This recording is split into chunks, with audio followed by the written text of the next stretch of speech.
안녕하십니까? 저는 30대 후반에 접어들고 있는 여자입니다. 인사를 드리고 나니 어떤 말로 제 인생에 아주 잊지 못할 이야기를 시작해야 할지 고민이 됩니다.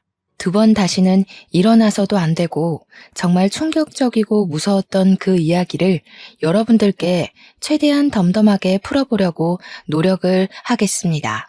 세상에 죄를 짓고 사는 사람은 두 다리를 뻗고 살면 안 된다는 걸 뼈저리게 느낀 사건이고 정말 치가 떨리는 이야기이니 끝까지 함께 저의 이야기를 들어주시기 바랍니다. 다소 충격적일 수 있으나 그때 제 심경을 같이 공감하면서 들어주신다면 제가 이 사연을 올리는 것에 보람을 느낄 것 같습니다. 정말 이런 채널이 있어서 너무나도 다행이라 생각드네요. 저와 같은 일을 겪으시는 분이 없기를 바라며 지금부터 제 이야기를 시작하겠습니다. 저는 약대를 졸업하고 약사로서 일을 하고 있었습니다. 아버지를 일찍 여의고 홀어머니 밑에서 악착같이 쉬지 않고 공부를 해서 얻어낸 결과이기도 했습니다. 어머니께서는 공장을 다니면서 저를 키우셨기에 저는 누구보다 성공을 목표로 몇 배로 노력을 해야만 했습니다. 그렇게 하지 않으면 저에게 성공의 길이 열리지 않았기 때문이었습니다. 학교에서 친구들 사이에서는 저를 독한 년이라고 불렸고 선생님들께서 제 별명을 듣고 친구들을 혼내자 백설공주라는 새 별명이 생겼습니다. 별명만 들었을 때는 만화 영화에 나오는 예쁜 이미지일지 몰라도 실상은 독사과를 먹고도 죽지 않을 만큼 독한 년이라고 백설공주라 불린 거였습니다. 제가 공부를 워낙 잘하고 전교 1등을 놓치지 않으니 성적이 상위권인 친구들이 저와 잘 지내보려고 들러붙었던 적도 있었습니다. 그 친구들도 시험이 끝나고 나면 놀고 싶은 날이 있지 않겠습니까? 저에게 같이 놀자고 몇 번 이야기를 꺼내긴 했었습니다만 저는 시험이 끝나도 계속해서 공부를 했습니다. 거절을 계속하니 그 친구들까지도 저에게 백설공주라고 부르며 저를 슬슬 피하기 시작하더라고요. 학교에서 대놓고 왕따를 당했지만 폭력이 있었던 건 아니었고 저를 기피하는 무리들이 늘어났던 거라 오히려 저는 편했습니다. 귀찮게 하는 반 친구들이 없으니 오히려 공부에만 더욱 집중을 할 수 있었거든요. 코피를 쏟으면서도 저는 책이 더러워질까 걱정을 하던 학생이었고 수면 시간을 줄여가며 공부를 해서 어지럼증이 생길 때도 있었지만 포기하지 않았습니다. 저는 그런 각고의 노력 끝에 약대에 합격을 할 수 있었습니다. 다른 친구들은 저에게 왜 의대를 가지 않았냐고 묻기도 했지만 지방 소도시에서 아무리 날고 기어봤자 서울 친구들의 사교육을 이길 수가 없더라고요. 거기다가 전액 장학금을 받으면서 대학을 진학하려고 하다 보니 약대가 제 기준에 가장 고소득 직업이긴 했습니다. 물론 저를 조롱하는 친구들도 있었습니다. 그렇게 친구들을 무시하면서 공부를 하더니 의대도 법대도 아닌 약대를 갔다면서 말이죠. 저는 그런 친구들을 마음껏 비웃어 주었습니다. 그러는 너는 약대도 가지 못하고 지방대나 전전긍긍하면서 등록금 버리는 거 아니냐고요. 저는 수능이 끝나고 서울에 올라와 자취방을 구했고 우리 어머니께서는 저희 뒷바라지를 위해 고향에 남으셨습니다. 한평생을 살았던 동네를 떠나는 것도 싫다고 하셨고 같이 서울에 올라가 봐야 서로 신경만 쓰일 거라고 하셨죠.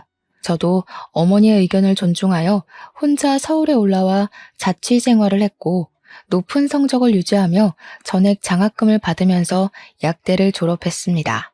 저는 모든 과정을 일사천리로 통과하려 약사가 되었고 서울의 대학병원 옆에 있는 대형 약국에 취직을 할 수 있었습니다. 대형 약국에서 꽤 높은 월급을 받으며 일을 시작했을 때만 해도 저는 이제 악착같이 돈을 모으겠다는 목표가 있었습니다. 하지만 제 예상처럼 호락호락하진 않았습니다. 그 약국에는 정신이 나간 약사가 한 명 있었거든요. 그 약사는 저에게 한눈에 반했다면서 계속해서 저에게 한 번만 만나달라 사귀자 하면서 저를 괴롭혔습니다. 그 약사분은 정말 그 어느 한 구석도 제 마음에 드는 것이 없었습니다. 생긴 것도 못생겼고요. 키도 작았고요. 저에게 사귀자고 만나자고 하는 행동이 스토커같이 느껴지기도 했고요. 제가 아무리 싫다고 했지만 씨알도 먹히지 않는 그런 사람이었습니다. 더군다나 그 대형 약국의 대표님 아들이었기 때문에 제가 거절을 해봐야 이 약국에서 일을 하려면 자기를 받아줄 수밖에 없을 것이다 하고 생각하는 사람이었습니다. 제가 아무리 치를 떨고 밀어내도 자기만의 세상에 갇혀서 제 말을 귓등으로도 듣지 않는 문외한이었습니다. 거기다가 제가 싫다고 소리를 빽 지르자 저에게 너 잘리고 싶은 거냐면서 협박이 섞인 말투로 이야기를 하기도 했습니다. 하루하루 무시하면서 지내면 된다고 최면을 걸면서 버텼지만 옆에서 앵무새처럼 따라붙어 저에게 만나자고 하는데 그 거절이 쉽겠습니까? 일을 하는 시간이건 쉬는 시간이건 계속 저만 쳐다보고 있는 그 시선까지도 너무 싫었습니다. 제가 퇴근을 하고 집에 가려고 준비를 하면 집에 가서 뭐 할 거냐, 저녁은 언제 먹냐, 자기랑 같이 먹자부터 시작해서 제가 집으로 돌아가면 집 앞이다, 잠깐 얼굴 보게 나와라, 집에 없냐, 밖에서 뭐하고 싸돌아다니냐 하면서 집착을 하기까지 했습니다. 제가 자꾸 연락에 답장을 하지 않자 제가 집에 가는 길을 뒤쫓아오면서 집에 데려다 주고 싶어서 그런다고 하는데 너무너무 무서웠습니다. 저는 집 근처를 빙빙 돌다가 도저히 참을 수가 없어서 지금 뭐 하시는 거냐고, 스토킹 하시는 거냐고 일부러 사람 많은 길거리에서 고함을 치기도 했습니다. 제가 스토커 이야기를 하자 주변에 길을 걷던 사람들이 하나둘 이목을 집중하기 시작했고 당황해서 주랭랑을 치더라고요. 며칠 잠잠한 듯 했던 그 인간이 다시 저를 미행하며 제 일거수일투족을 궁금해하기 시작하자 저는 참지 못하고 경찰서에 들어가 신고를 했습니다. 그런데 그 사람이 경찰서에서 들어와 해명을 하더라고요. 자기를 무슨 변태 취급한다면서 아주 억울해했어요. 경찰 앞에서 안색 하나 바꾸지 않고 변명을 하는데 얼마나 치가 떨리던지 계속해서 자기는 직장 동료고 약사라면서 걱정이 되어서 지켜주려고 쫓아갔을 뿐이라고 했습니다.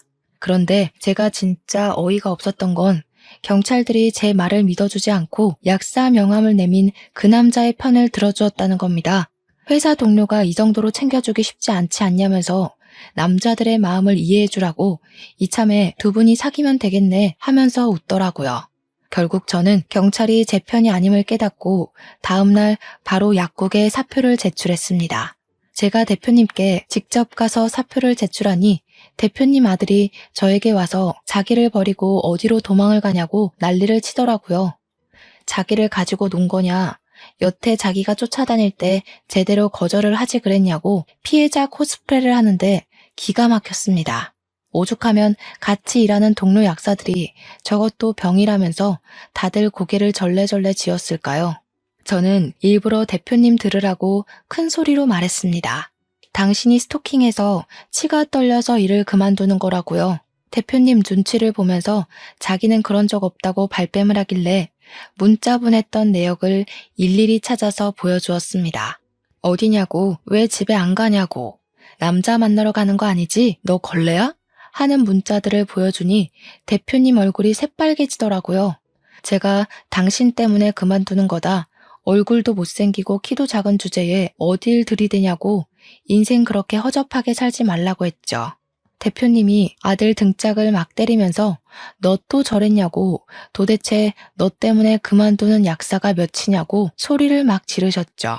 알고 보니 저 말고도 피해를 입고 그만둔 사람들이 한둘이 아니더라고요.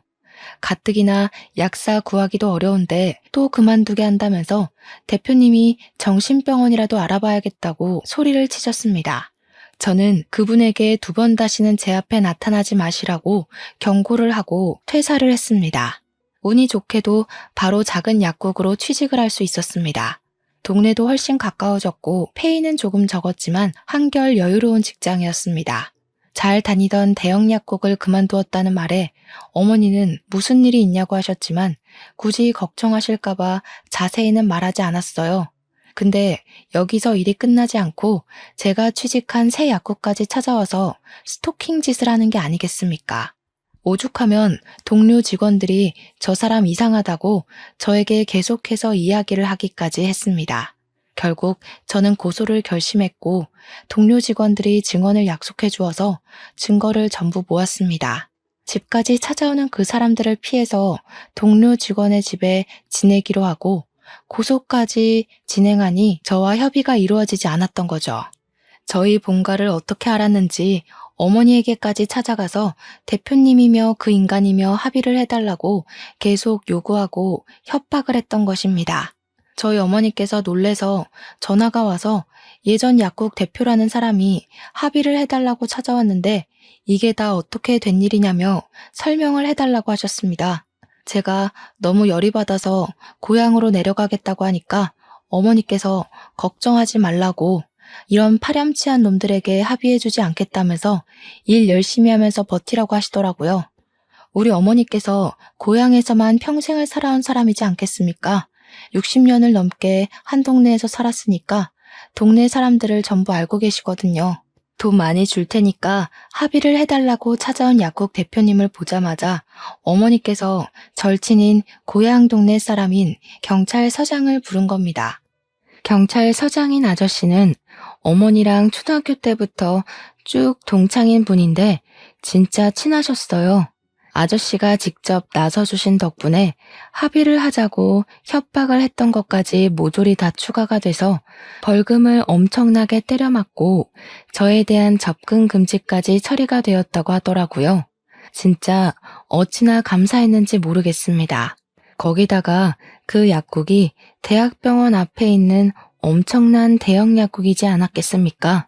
제가 그 안에서 벌어졌던 일들을 제보해서 기사도 엄청나게 떴습니다. 그 약국에 비리 같은 게 좀 많았거든요. 원래 약 제조는 약사만 할 수 있는 일인데 대형 약국이기도 하고 일도 엄청 많은 곳이었으니 일손이 부족했습니다. 그래서 약사가 아닌 아르바이트생들에게도 약 제조를 몰래 시켰단 말입니다. 제 제보로 인해서 전부 다 밝혀져서 싹 고발을 당하게 되었습니다. 결국에는 약국은 영업정지를 당하게 되었고 인터넷에는 스토커가 있는 약국이라고 대문짝만하게 박제가 되어서 완전히 망해버렸습니다. 그 일이 생긴 직후 어머니께서는 저에게 고향으로 내려오는 것이 좋겠다고 하셨고 저는 고민을 하다가 내려가게 되었습니다. 고향이 확실히 시골이라서 그런지 확실히 일을 할 만한 약국이 존재하지 않았습니다. 다들 약사분 혼자서 운영을 해도 충분한 수준이었거든요. 그래서 한 3개월 정도를 어머니께서 해주신 밥 먹고 등 따시게 딩가딩가 놀면서 지내다가 서울로 다시 가야겠다고 선언을 했습니다. 아직 월세집 정리도 안 됐고 여기는 일할 곳이 없다고 했더니 어머니께서 안 그래도 이곳저곳 알아봤는데 서울로 가는 게 좋겠다고 하셨습니다. 대신 무슨 일이 생기면 숨기지 말고 꼭 이야기를 해달라고 하셔서 약속까지 꼭꼭 걸고 서울에 오게 되었습니다. 다시 올라온 후부터 약국을 알아보다가 상당히 뜬금없는 곳에 있는 약국에서 구인 공고가 났고 그곳에서 일을 하게 되었습니다. 보통의 약국은 아파트 대단지 앞에 있거나 병원 근처에 즐비하고 있는데 이곳은 공장 같은 회사 건물 앞에 떡하니 있었습니다. 주위에 병원이 있는 것도 아니었고요. 그래서 장사가 되나? 왜 새 약사를 뽑는 거지? 하면서 의문을 가지고 출근을 하게 되었습니다. 큰 공장 같은 곳 앞에 있었는데 이 약국이 장사가 잘 되고 사람을 왜 새로 뽑아야 하는지 알겠더라고요. 공장에서 날카로운 걸 많이 다루는지 붕대나 연고, 밴드, 소독약 같은 걸 사러 오는 사람이 엄청나게 많았던 겁니다. 수술을 하는 사람들도 꽤 있는지 소독을 해달라고 오는 사람도 있었고요. 장사가 꽤 되기도 하고 간간히 처방전을 들고 오는 사람들도 있어서 그럭저럭 일거리가 있었습니다. 신기하다 싶었죠 뭐. 월급이 적긴 했지만 그만큼 일이 밀리지도 않고 딱 좋았습니다. 그곳에서 적응을 하고 약국 일을 보다가 알게 된 손님이 한 분 있었는데 하루는 그 손님이 손을 심하게 다쳐서 방문을 했습니다. 병원을 가보시는 게 좋을 것 같다고 하니까 일단 붕대를 감아달라고 하셔서 붕대를 감아주었습니다. 손을 심하게 다쳐서 왔기에 기억에 남아 있었는데 며칠 뒤에 그분이 다시 오셨더라고요. 병원에 가서 몇 바늘을 꿰맨 것인지 소독을 좀 해달라고 부탁을 하시길래 제가 직접 소독까지 해드렸습니다. 저한테 언제부터 일을 하셨냐면서 처음 본 것 같다고 이런저런 이야기를 물어보시길래 온지 얼마 안 됐다고 이야기를 했었습니다. 그렇게 가끔 와서 연고도 사가고 하면서 꽤 이야기를 자주 나누게 되었고 친해지게 되었는데 대뜸 저에게 고백을 하시더라고요. 자기랑 만나보고 싶은 생각은 없냐고 슬쩍 물어보시는데 저는 갑자기 스토커 짓을 하던 그 남자의 얼굴이 떠올랐습니다. 그래서 순간 아닌 것 같다고 지금은 연애할 생각이 없다고 죄송하지만 어려울 것 같다며 거절을 했습니다. 근데 제 나이가 벌써 33살이었거든요. 그러니까 저한테 혹시라도 연애를 하고 싶다거나 하면 자기를 우선적으로 생각해달라고 하시면서 웃더라고요. 보험이 하나쯤 있으면 나쁘진 않겠다 싶은 마음에 알겠다고 대답은 했죠. 솔직히 생긴 게 호감형인 얼굴이긴 했고 스토커랑 다른 모습이 꽤 많이 보였고요. 저를 조심스럽게 대해주고 좋은 향기가 항상 묻어나는 사람이었거든요. 그렇게 한 6개월 정도를 저희 약국에 꾸준히 방문을 하시면서 저에게 관심을 표현하기 시작하셨습니다. 가끔 꽃을 사다 주시기도 하고 드링크젤을 구매하시면 꼭 저에게 한 개씩 주시면서 힘내라고 응원도 해주시고요. 소소한 일상에서 묻어나는 작은 기쁨이었다고나 할까요? 절대로 제가 부담을 가지지 않도록 저에게 조용히 한 걸음씩 다가오셨습니다. 제가 결국에는 스토커 이야기를 슬며시 했는데 그 이후에 더욱 저에게 조심스럽게 행동을 해주시고 상당히 세심한 사람이었습니다. 저는 마음이 점점 열리게 되었고 그분의 마음을 받아주게 되었습니다. 연애를 시작하고 나니 주말에는 데이트를 하느라 저는 점점 고향에 찾아가는 시간이 줄어들게 되었고 어머니께서 저를 걱정하기 시작하셨습니다. 스토커에게 당한 이후에 자주 고향에 방문을 해서 시간을 보냈었는데 내려오는 시간이 줄어드니 무슨 일이 생긴 건 아닐까 싶으셨던 거죠. 저는 결국 어머니께도 연애를 하고 있다는 사실을 밝히게 되었고 어머니께서는 엄청 좋아하면서 우리 딸이 드디어 시집을 가는 거냐고 하셨습니다. 저는 김칫국 그만 마시라고 말리고 그랬는데 옆에서 통화를 듣던 남자친구가 인사를 드리러 가겠다고 불쑥 대답을 하더라고요. 저는 놀랐지만 은근히 기분이 좋기도 했습니다. 저와 깊은 미래를 꿈꾸는 것 같아서 말이죠. 저희는 연애를 시작한 지 8개월 만에 초고속으로 저희 집으로 인사를 드리러 가게 되었습니다. 딱히 결혼하겠다는 말을 하려고 간 건 아니었는데 저희 어머니께서 기쁜 마음에 씨암탉을 잡으셨더라고요.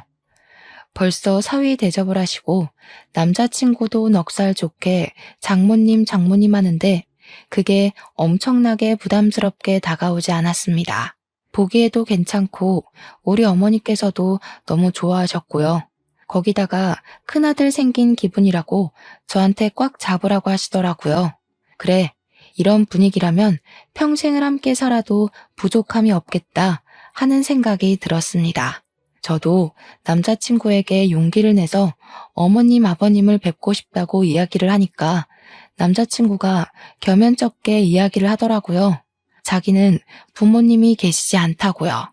그래서 저희 어머니께 본인 부모님에게 해드리지 못한 효도까지 전부 쏟아붓고 싶다고 이야기를 했습니다. 마음이 짠하면서 제 가슴을 울리는데 참 진국이구나 싶었습니다. 그날 저녁에 어머니께 슬쩍 떠보니까 너무 좋다고 하시면서 당장이라도 나를 잡으라고 하시길래 결혼을 하자고 말을 할까 고민을 하던 도중 일이 생겼습니다. 어머니께서 공장에서 일을 하시다가 그만 쓰러지셨다는 연락을 받게 된 것입니다. 다행히 생명에 지장이 있는 병은 아니었다면서 머리가 핑 돌고 어지러워서 쓰러지셨다고 어머니께서 직접 연락을 주셨습니다. 저는 놀란 마음에 한달음으로 고향까지 달려가게 되었는데 병원에서 여러 검사를 거친 결과 머리에 혹이 있다면서 수술을 해야 한다고 하더라고요.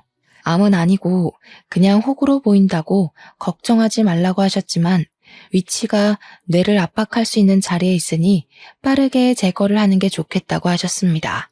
수술 후 후유증에 관한 설명과 수술 방법에 대한 이야기를 듣고 서울에 올라와 큰 대학병원에서 수술을 하기로 예약을 잡았습니다.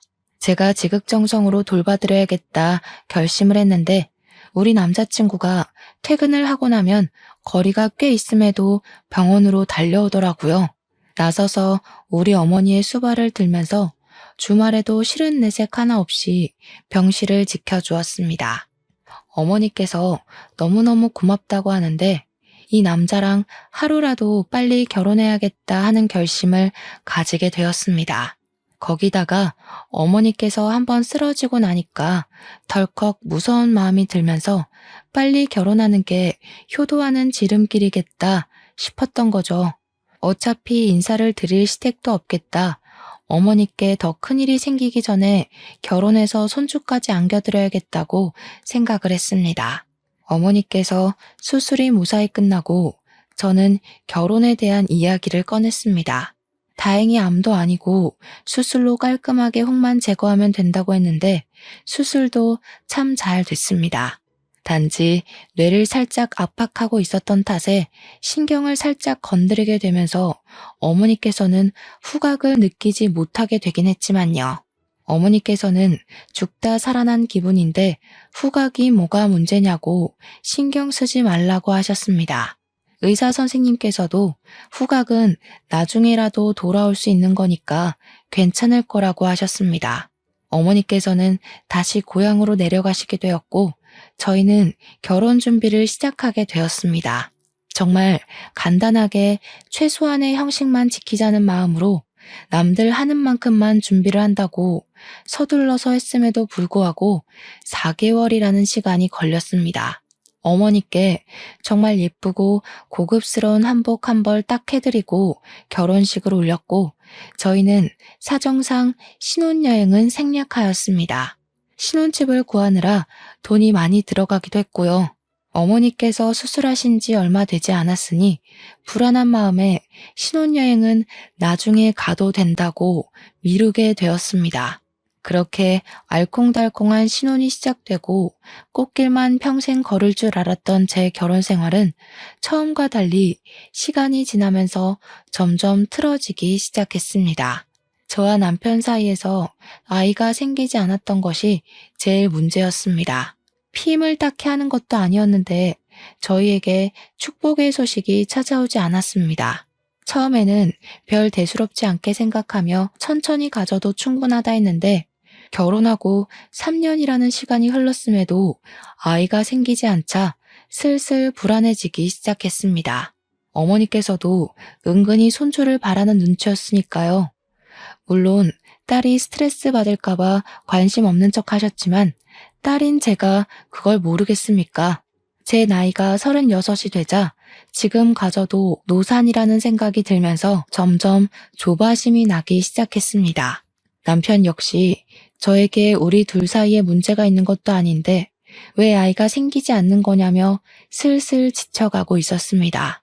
저는 가뜩이나 조바심이 나는데 남편까지 지치니 그 꼴이 보기가 싫어서 투닥투닥하게 되었고 부부 사이가 점점 소원해지기 시작했습니다. 그렇게 결혼 4년 차에 접어들었을 때 남편의 돈 씀씀이가 이상하게 커진 걸 느끼게 되었습니다.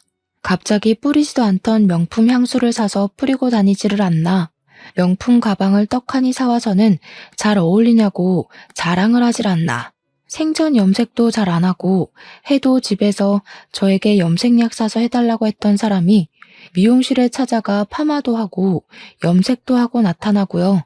점점 수상한 기운이 느껴져서 바람을 피우나 하는 생각이 들었고 저는 남편을 추궁하기 시작했습니다. 남편은 그런 저에게 더욱더 질려하며 휴대폰을 보여주고 자신의 결백을 주장했죠. 그런데 정말 아무런 흔적도 없더라고요. 제가 아무것도 발견하지 못하자 오히려 큰 소리를 치면서 지금 자기를 의심하는 거냐면서 기분 나쁘다고 하더라고요. 저는 오히려 화를 내는 남편의 모습이 기분이 찝찝해지고 그 기분을 숨기지 않았습니다. 저희 부부의 사이는 걷잡을 수 없이 나빠지게 되었습니다. 그렇게 점점 부부 사이의 골이 깊어지던 어느 날, 약국에 남편과 공장에서 친하게 지내던 분이 손을 다쳤다며 약국에 찾아왔습니다. 저는 붕대를 감아주면서 은근슬쩍 요즘 회사는 잘 돌아가고 있냐 하면서 이야기를 하는데 충격적인 이야기를 전해 듣게 되었습니다. 우리 남편이 일 잘하고 있냐고 농땡이 치고 그러진 않죠? 하는데 깜짝 놀라면서 네? 정훈이 일 그만뒀잖아요. 하는 겁니다. 저도 놀라서 그게 무슨 소리냐고 물어보니 모르셨냐고 제 남편이 일을 그만둔 지 좀 됐다고 말을 전하더라고요. 저는 약국에서 퇴근을 하자마자 남편에게 당신 일 그만뒀냐고 여태 무슨 돈으로 사치를 하고 지낸 거냐고 화를 냈습니다. 남편이 저한테 에이 하면서 아무 말도 하지 않고 냉장고에서 소주를 꺼내서 벌컥벌컥 벽나발을 불더라고요. 저한테 제대로 말을 못하는 걸로 봐서는 저 몰래 일을 그만두고 받은 퇴직금으로 사치를 부린 것 같았습니다. 제가 얼마나 속이 상하고 황당했는지 어떻게 말도 없이 그럴 수가 있냐고 닥달을 했더니 저를 째려보는데 그 눈빛이 정말 무서웠습니다. 남편과 살면서 처음으로 살기를 느낀 눈빛이었다고나 할까요? 저에게 잔소리 좀 그만하라고 지겨워 죽겠다면서 성질을 버럭 내더라고요. 솔직히 아직 잔소리는 시작도 안 했는데 남편의 눈빛이 무서워서 입을 다물게 되었고 저희는 그날 이후로 대화를 하지 않을 정도로 사이가 나빠졌습니다.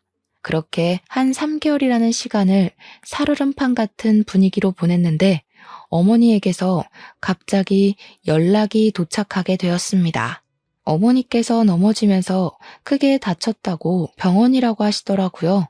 놀래서 바로 고향으로 찾아가게 되었습니다. 어머니께서는 고사리를 딴다고 산에 가셨다가 산비탈에서 발을 헛디뎌 고꾸라지시면서 뼈와 근육을 심하게 다친 상태였습니다. 병원에서 뼈 고정은 다 시켜놨으니 집에 가서 근육 회복을 하고 뼈가 잘 붙는지 통원 치료를 하면 된다고 하더라고요. 하지만 어머니께서는 혼자 살고 계셨고 저는 일을 하고 있었으니 걱정이 되는 거예요. 어머니께서는 저에게 동네 사람들에게 도와달라고 하면 된다고 하셨지만 집에서 병수발을 들 사람이 있는 거랑 없는 거랑은 차이가 크잖아요. 졸지에 외벌이로 살고 있는 제가 내려올 수도 없으니 저는 일단 집으로 올라오게 되었습니다. 집에서 내내 한숨만 쉬고 있으니까 남편이 저에게 땅 꺼지겠다면서 한숨 좀 그만 쉬라고 짜증을 확 내더라고요. 제가 너무 화가 나서 엉엉 울면서 네가 일만 했어도 내가 한숨 쉴 일 없었을 거라고 화를 냈죠. 우리 엄마 병수발도 못 드는데 하니까 남편이 솔깃해하면서 장모님이 왜? 하더라고요. 우리 엄마 지금 다쳐서 전신 깁스한 수준이라고 그랬더니 남편이 곰곰이 생각을 하더니 자기가 내려가겠다고 하더라고요. 남편에게 취직 안 할 거냐고 하니까 알아서 하겠다면서 장모님 아프신데 그게 문제냐고 자기가 병수발을 들겠다고 하는 겁니다. 저야 고맙다고 인사를 해도 모자랄 판이니까 조용히 눈치를 보니 당장 내일이라도 가겠다고 하더라고요. 저는 서울에서 계속 일을 하고 있었고 남편은 고향으로 가서 저희 어머니와 함께 지내면서 병수발을 들더라고요. 제가 주말에 내려가니까 동네 사람들이 전부 저한테 남편이 효자라고 너무 좋겠다고 칭찬을 넘치게 하시더라고요. 우리 어머니의 병수발을 어찌 그리 세심하게 들고 극진하게 대접을 하는지 부러워 죽겠다고 하셨습니다. 그런 말을 하나 둘 듣다 보니까 우리 남편이 조금 달리 보이기도 하고 왠지 어깨가 으쓱해지기도 하더라고요. 집에 도착하니 어머니께서 남편이랑 하하호호 웃으면서 있는데 보기 좋았습니다. 남편이 서툰 솜씨로 밥까지 다 챙겨준다고 하시면서 가끔 맛이 좀 이상하긴 하지만 수발을 들어주니 너무 편하고 좋다고 하셨습니다. 그래서 저는 그냥 끄덕였죠. 집에서 밥은커녕 라면 하나 지 손으로 끓여 먹지 않던 사람이 대단하다 싶기도 했습니다. 근데 남편이 저를 보더니 인상을 팍 쓰면서 여기는 뭐하러 왔냐고 퉁명스럽게 물어보더라고요. 제가 뭐 못 올 때 온 것도 아니고 우리 집에 내가 오겠다는데 자기가 인상을 왜 쓰는지 찬물을 확 끼얹은 것처럼 기분이 상했습니다. 주말이라 하루 자고 가려고 왔다니까 남편이 저보고 어머니랑 같이 자라고 하더라고요. 밤에 화장실 왔다 갔다 하실 때 불편해 하신다고 그래서 알겠다고 했는데 어머니께서 저한테 남편이랑 같이 자야지 왜 여기서 자냐고 타박을 하셨습니다. 밤에 화장실 알아서 잘 갈 테니까 남편이 옆에서 자고 가라고 하시더라고요. 졸지에 쫓겨나서 남편 방으로 갔더니 남편이 화들짝 놀라더라고요. 여기는 왜 왔어? 하는데 내가 뭐 못 올 때 온 거냐고 대답하고 방을 둘러보는데 은근히 자기 짐을 채워뒀더라고요. 그러다 선반에 웬 안약통 같은 게 5개가 쪼르륵 있길래 이게 뭐야? 하고 보니 니코틴 원액이라고 쓰여 있더라고요. 그러자 남편이 만지지 마 하면서 날선 반응을 보였습니다. 제가 약사니까 니코틴이 뭔지 잘 아니까 이게 왜 여기 있냐고 물어보니까 남편이 그러더라고요. 장모님이 담배 냄새를 싫어하셔서 냄새가 없는 전자담배로 바꾸었다고요. 여기가 시골이라 전자담배를 파는 매장이 멀어서 한 번 갈 때 여러 통을 사두게 되었다고 하길래 저는 전자담배를 피워본 적이 없어서 그런가 보다 하고 넘어갔습니다. 다음 날은 밥 차리느라 고생하는 남편을 대신해서 제가 식사 준비를 다 하고 다들 맛있게 먹고 정리까지 마친 뒤 저는 출근을 해야 해서 서울로 돌아오게 되었습니다. 제가 자주 갈 수가 없으니까 어머니와 일주일에 2~3번 정도 통화를 하는데 최근 들어서 어머니께서 자꾸 그러시더라고요. 이상하게 몸이 점점 안 좋아지는 것 같다고. 뼈가 이상한 데 가서 붙었나 하시더라고요. 자꾸 어지러운 느낌이 들고 속이 울렁울렁 뱃멀미를 하는 것처럼 뒤집어지고 밥맛도 영 없고 맛도 이상하게 느껴진다고 하셨습니다. 후각에 문제가 있으니 맛이 제대로 느껴지지 않을 수 있어서 그런 거 아니냐고 했더니 밥이 좀 쓴 것 같고 역하다고 하시더라고요. 그래서 어머니께 큰 병원에 가서 검사를 한 번 더 받아봐야 하는 거 아니냐고 걱정이 된다고 했더니 그래야 하나 하시더라고요. 전화를 끊고 남편에게 전화를 걸어서 엄마 모시고 동네 병원이라도 가서 피검사 한번 받아봐라 했는데 남편이 한숨을 푹 쉬었어요. 원래 늙으면 다 식욕이 사라지고 속도 불편하고 하는 거라면서 뭘 이런 걸로 검사까지 하냐고 유난인 거라고 하더라고요. 그냥 그런 건가? 하고 있었는데 같이 일을 하던 약사님께서 담배를 좀 피고 오겠다면서 전자담배를 들고 나가시더라고요. 한 10분 뒤에 돌아오신 약사님께 우리 남편도 이런 걸로 바꿨다더라 하면서 전자담배 이야기를 하게 됐습니다. 제가 약사님께 몰랐는데 전자담배에도 니코틴이 많이 들어가더라. 10ml짜리 통을 5개나 들고 있던데? 하면서 이야기를 했죠. 그럴 거면 연초 피는 게 낫지 않나? 하는데 깜짝 놀라시면서 저한테 약사님 요즘 니코틴만 따로 안 팔아요 하더라고요. 그러면서 요즘 그걸로 사람을 죽이니 뭐니 해서 전자담배를 사러 가면 향만 나는 액상에 니코틴을 아예 담아서 준다는 겁니다. 니코틴 원액만 따로 사는 게 불법이라면서 그거 구할 수도 없는 거라고 하더라고요. 그때 갑자기 머리를 띵 맞은 것 같더라고요. 뉴스에서도 자주 나오잖아요. 니코틴 원액만 따로 살 수 없다고 그걸로 살인도 한다고요. 바로 니코틴 원액 투여 증상을 인터넷에 검색을 해봤더니 글쎄 어지럽고 울렁거리고 식욕 부진이 생기고 이런 글이 막 뜨더라고요. 우리 어머니께서 말했던 증상이랑 동일하다는 걸 깨닫고 순간 소름이 쫙 돋더라고요. 제가 창백해진 얼굴로 덜덜 떨고 있으니까 약사님이 제 손을 막 주무르면서 왜 그러시냐고 하더라고요. 제가 본 이야기를 죄다 하니까 약사님도 놀래서 저보고 고향에 내려가 보라고 하시는 겁니다. 한 3일 정도 휴가를 쓰게 해주시겠다고 집안일부터 해결하고 오라고 하시길래 냉큼 고향으로 내려갔습니다. 가기 전에 일부러 니코틴 해독에 좋다는 복숭아를 잔뜩 사서 내려갔더니 남편이 고향집에 도착한 제 얼굴을 보고 인상을 팍 쓰더라고요. 아무렇지 않은 척 엄마 복숭아 사왔어 하면서 남편을 밀치고 들어가니까 고작 복숭아를 주러 여기까지 온 거냐고 묻더라고요. 갑자기 약국에 일이 생겨서 문을 닫았다고 태연하게 거짓말을 하고 복숭아 좀 먹으라고 니코틴 해독에 좋다고 하니 남편이 정색을 하더라고요. 장모님 속도 쓰리다고 하시는데 무슨 복숭아를 사오냐고요. 저는 잠시 남편이 배 아프다고 화장실에 간 사이에 남편 방에서 니코틴 원액을 찾았습니다. 그게 약간 갈색빛이 나길래 저는 미리 전자담배 파는 곳에서 똑같은 니코틴 용액 케이스만 따로 구매해서 그 안에 간장을 채워넣고 색을 비슷하게 만들어서 바꿔치기를 했습니다. 얼핏 보기에는 니코틴 원액과 차이점이 보이지 않아서 원래 니코틴 원액은 제가 따로 챙겨두고는 태연하게 거실 소파에 앉아 있었습니다. 아무렇지 않은 척 시간을 보내다가 저녁 먹을 때쯤 돼서 저는 입맛이 없다는 핑계를 대고는 남편이 하는 짓을 힐끔힐끔 쳐다보았습니다. 남편은 제가 내일 출근 때문에 밤늦게 서울로 출발할 거라고 했더니 그래? 하면서 안색이 밝아지더라고요. 어찌나 소름이 끼치던지. 대신 피곤하니까 당신이 밥을 좀 하라고 했더니 당연하지 하면서 주방으로 들어가더라고요.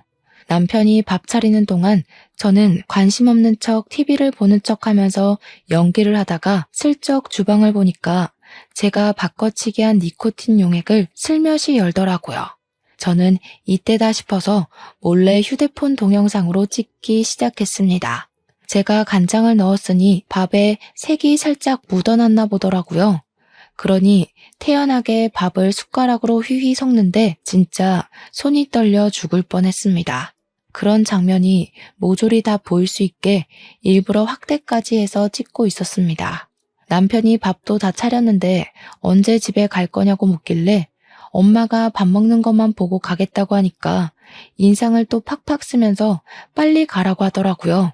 제가 왜? 하고 물으니까 당황해하면서 밤이 늦으면 운전도 위험하고 하면서 변명을 했습니다. 그러고는 식사를 시작했는데 어머니께서 밥을 한 숟가락 떠 드시더니 오늘은 이상하게 밥이 짜네 하시더라고요. 저는 이때다 싶어서 입을 열었습니다. 엄마, 그 밥에 간장이 들어가서 그래. 그래서 짠 거야. 제 말에 남편도 어머니도 저를 쳐다보더라고요. 혹시 요즘에 경찰에 신고할 때 문자 메시지로 신고 접수가 가능한 거 다들 알고 계시나요? 제가 미리 경찰에 신고를 해두어서 경찰이 출동을 한 상태였거든요. 때마침 근처에서 사이렌이 울리길래 현관문을 열어주었습니다. 경찰이 범죄 신고를 받고 왔다고 집에 들이닥치는데 제가 남편을 가리켰습니다. 저희 남편이 우리 엄마 밥에 니코틴을 섞고 있었습니다. 제 말에 남편이 화들짝 놀라면서 무슨 소리를 하는 거냐고 억울하다고 정신병자냐고 소리를 치더라고요. 그래서 저는 출동한 경찰에게 제가 찍어두었던 영상을 보여주고 빼돌렸던 니코틴 원액을 경찰에게 넘겼습니다. 그걸 소지하고 있는 것만으로도 충분히 불법이라고 하더라고요.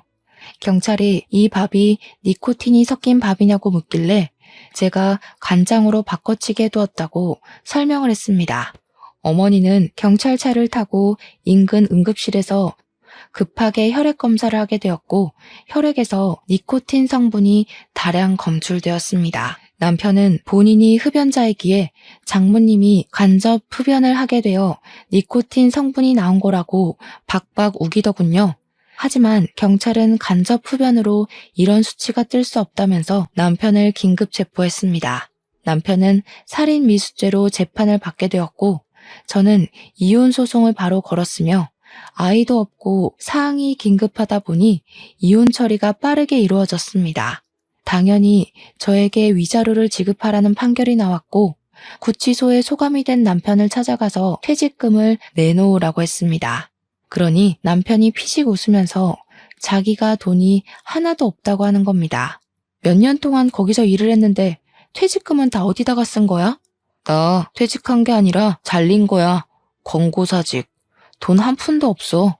재판 도중에 알게 된 사실인데 살인을 하려는 동기가 사망보험금 때문이었다고 하더군요. 저도 모르는 사이에 수익자를 남편 이름으로 해서 사망보험을 무려 5개나 가입을 했다고 하더라고요. 전 회사에서 잘린 이유도 몇 년간 횡령을 했고 그게 걸려서 잘린 것이었습니다. 횡령한 금액을 배상해야 하는 상황이 놓인 상태에서 이런 짓을 저지른 거죠. 횡령한 돈을 전부 그동안 지 치장을 하고 명품을 사는 데 사용했기에 갚을 돈이 없었던 겁니다. 결국 우리 어머니를 죽여서 받을 보상금을 노리고 있었던 것이었습니다. 진짜 이게 사람인가 싶어서 얼마나 치를 떨었는지 재판하는 내내 입을 꾹 다물고는 인정도 부정도 하지 않더라고요. 최소한 죄송하다는 말은 나올 줄 알았는데 지는 끝까지 잘못한 게 없는 것처럼 굴었습니다. 그저 재수가 없고 운이 나빠서 걸린 거지 자기 계획은 완벽했다는 사람처럼 말이죠. 그런데 사건이 밝혀질수록 이상한 점들이 나오기 시작했습니다. 남편의 부모님도 돌아가셨다고 했지 않습니까? 그 사인도 이상했던 겁니다. 나중에 여죄로 드러나게 되었는데 남편이 부모 역시 니코틴으로 살해를 했던 것이었습니다. 보험금까지 본인이 수령을 해서 차를 사고 집을 사고 했던 것입니다. 남편은 당연히 죄질이 나쁘고 연쇄살인이라는 이유로 사형이 떨어지게 되었고 그제야 분하다며 저에게 악을 쓰더라고요. 진짜 정신 나간 놈인 줄 알았습니다. 저는 남편 이름으로 된 재산을 변호사를 통해서 위임장을 받아 모두 처분할 수 있었습니다. 어차피 가석방 없는 사형 수이기에 그 돈으로 저희 어머니를 치료하고 하는데 사용하려고 합니다. 재판이 다 끝나고 전 남편은 교도소에 들어가게 되었고 몇 개월 뒤 저에게 편지를 하나 보내더군요. 너무 힘들고 외롭다면서 면회 한 번만 와달라고 하는데 진짜 이게 사이코패스구나 싶었습니다. 그래서 저는 이사도 가버리고 등본 열람도 못하게 막아버렸습니다. 약국에도 사정을 설명한 뒤 일을 그만두게 되었습니다. 남편의 재산을 처분하니 돈이 꽤 되더라고요. 집도 차도 다 팔아버렸거든요. 저는 고향으로 내려와서 그 돈으로 작게 약국을 개원했습니다. 든든한 건 우리 약국 바로 옆 건물이 경찰서라는 것입니다. 물론 전 남편이 탈영하기 전까지는 세상에 나타나지 않겠지만 불안한 마음은 어쩔 수 없더라고요.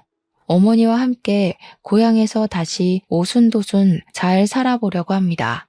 어머니의 회복이 끝날 때까지 저는 치료에만 집중하겠습니다. 제 이야기를 들어주셔서 정말 감사합니다.